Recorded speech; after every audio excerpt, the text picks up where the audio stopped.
Hello friend, તમારું સ્વાગત છે અમારી નવી ચેનલમાં. આજે આપણે બનાવીશું સિંગની ચીક્કી. સિંગની ચીક્કી કરવા માટે આ રીતે સિંગદાણા બધા શેકી દેવા.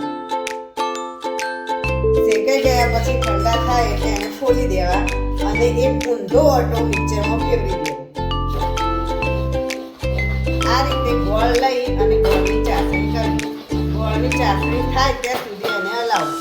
ગોળની ચાસણી ટેસ્ટ કરવા માટે હું તમને એક રીત બતાવું. ચાસણી જોવા આ રીતે પાણીમાં આમ ટપકું નાખવું. પછી આ કડક થાય તો ચાસણી થઈ ગઈ.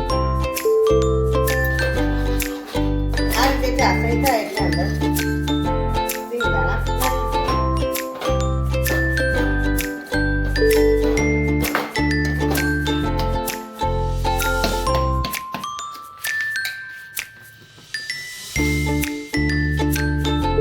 આપણી ચીક્કી તૈયાર છે. લેયર એકદમ પતલું